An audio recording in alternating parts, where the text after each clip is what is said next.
So today I have a special guest with me joining us here on Aging Gracefully. I am excited to have my baby girl Dana. Welcome, honey bunny.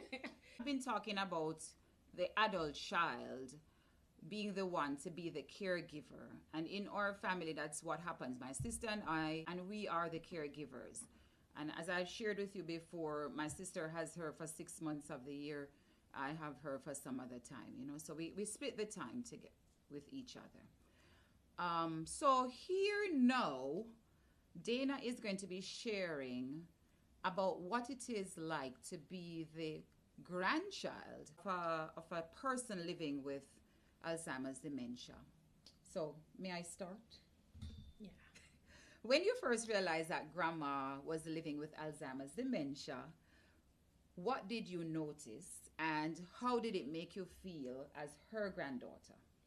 I would say that we didn't really realize until recent years that she had Alzheimer's dementia or that she was developing Alzheimer's dementia because for as long as we've known grandma, she's always forgotten her name. She'd be calling us cat, dog, somebody else's name, everybody name but yours until she lands on it.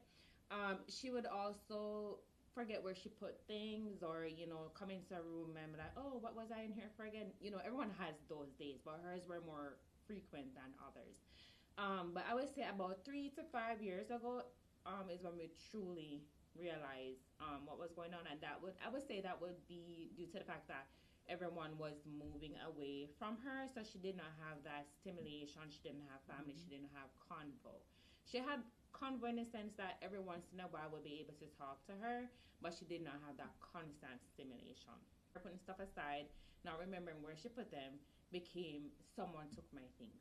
Her calling us names, we don't wait for the names anymore. If we see that she needs something, we're like, what you need, grandma? And I would also say we started declining after my great grandma died. She was never the same. We started declining, mental started declining, a whole bunch of stuff started declining. Yeah. So I would say those are the key points that we saw a turn, Mhm. but most definitely 3 to 5 years ago when everyone started moving away. Yeah. I think what helped me to be more aware is that as you're saying, like we were in different places, living in different places, but now we were like together more. Mm-hmm.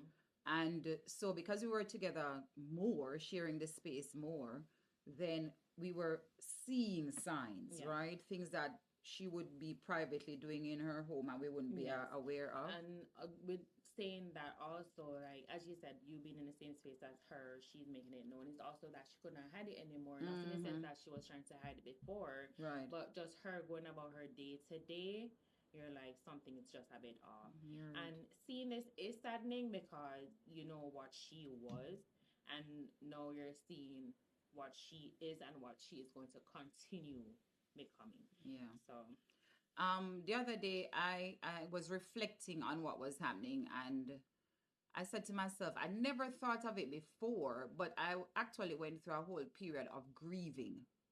We don't think about grief in terms of somebody being alive and grieving for them. But that's what I realized that I actually had to go through when I acknowledged that something was wrong with my mother's, her brain power and stuff, her memory. Then I actually went through a period of grief where I was in denial. So that's where we started. Denial then kind of got to that angry part like, how could this be happening to my mother? Why is it happening to my mother? And I'm gonna be honest, like right now where I am, that I'm able to have this podcast, it's part of my healing. It's part of me trying to understand what's happening and how best I can support her. Right. So it's like almost like the entire grieving process. So if there's anybody else out there who is going through this, know that it is part of the process. You may not be able to identify what's happening to you. As I told you, it took me a while to realize that I actually went through a whole grieving process. and some go through it, others continue going through it because Yeah. I want to cry every time I think about it. Yeah. So Dana gets a bit emotional. So, yeah. As you watched grandma's journey over time, what has been the most difficult moment for you and what has surprised you the most? I would say the cognitive decline has been the most surprising. The reason I say that is because within a 6 month span, because that's how much time would be away from her if she was to go home, if not at least longer. Within Mm-hmm. that time, how far she has declined versus when she's with us. Because when she's with us and she has that stimulation, you can see her getting a little better, Mm-hmm. because there's always someone around.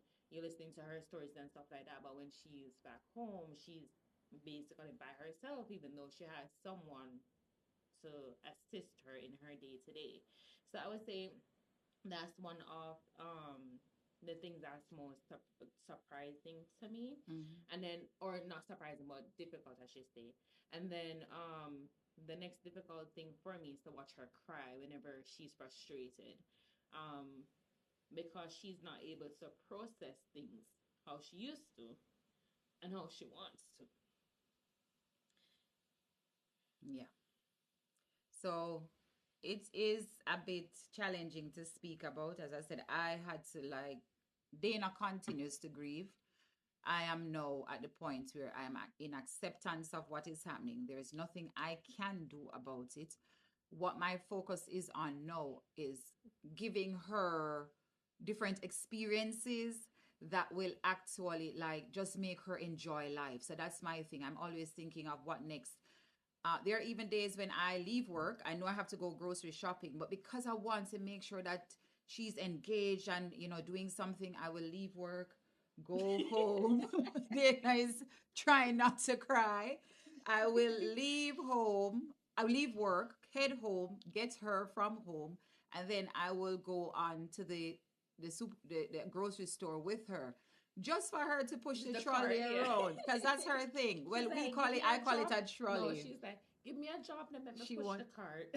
she wants a job, and the job that we give her is not to go look for anything because she can Uh-huh. get lost, Yeah. but to be in charge of the, you guys call it a buggy, we call Yeah. it a trolley, a cart.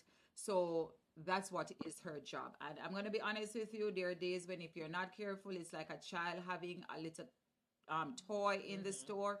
You have to be kind of guiding Yeah. her with it before she knocks things off. But it's just to have her engaged and stimulated. And we're taking her to the store. So we even took her horseback riding a Yeah. few months ago just to, get her engaged. Yes. And she And really had it's fun with always that. something that she has always wanted to do. She Yeah. said it year in and year out. So we made it happen this year before she wouldn't be able to do it To, again. yeah, So or to remember, so yeah. it was just great. Next question that we have for you, well, I have for you, is how has this experience changed the way you think about family, caregiving, or even your own relationship with the people you love? So family wise, I would say we have a strong family bond. And strong family support as well, because where most people would have given up on her already, we have rallied around her and tried to make her as comfortable as possible, even on trying days. Um, so family wise, I would say you would have to have like a strong core, a strong Mm-hmm. bond with your family.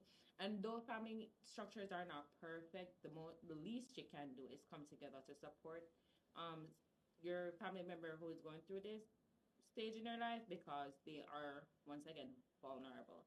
Um, I haven't never had to think about caregiving. Maybe not never, because I have babysat before. We've had younger cousins. It is good to have like that strong family bond, as I mentioned before, because I'm able to debrief and kind of de-stress, or someone else come and take over, so that I'm able to just step away from it for, Detach. yeah. Mm-hmm. It's very important that you have that support system. And even if it's not within your household, find out from your community what is available to you, because caregiving for somebody who has cognitive challenges can be draining. Especially if you're heading out to work every day and coming back home, and it's like you're starting your day all over again, and this thing can't be found, and they expect you to come and find it, or stuff like it is very challenging. So I suggest, if you are somebody who attends a church, that you find somebody within your church to speak with. If you don't attend a church, find some support in your community. It exists. It's just for you to maybe check your library. That has a wealth of info. That place has a wealth of information for you. So your library will be able to kind of steer you in the right direction as to, hey, go check out this place. They can offer you this service. Sometimes you just need somebody to talk to. Find somebody else who has a parent who is going through the Share same the thing stories. and share your stories. You'll be surprised. Just talking to somebody else makes a whole lot of difference. And my last question for you, Honey Bunny, is if you could share one message with someone whose grandparents parent has recently been diagnosed with Alzheimer's or another form of dementia, what would you want them to know?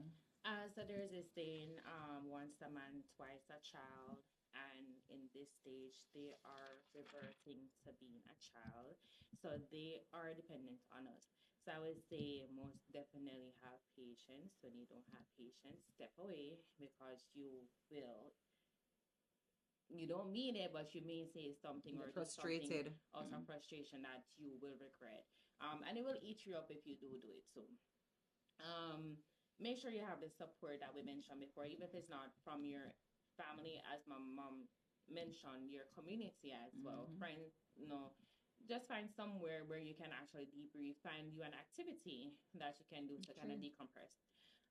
And then one of the things that we've been trying to do not really more recently, but more often now is to make memories with the individual that you're Yeah. taking care of. Make sure you're taking pictures because pictures are what going to last you past this stage. Okay. All right. Participate in Just do what you need activities. to do. Do what you Participate need in to do. activities that they want you to do. Listen to them, Mm. even if it's stories that they've told numerous times. Just listen. Listen. Listen. Never be too busy for them. Listen. Listen. Even if you're just sitting there Mm-hmm. and not giving 100%, although you Yeah. should be giving They 100%. don't realize you're not But giving just 100%. listen. Just listen. Just listen. Their biggest thing is they feel that you're not heard and you're lonely. Hmm. So, to kind of soften that part for them because we want them to know that they're valuable. They're still valuable to our families. So, listen. To be honest, that's all I really wanted to do. Listen.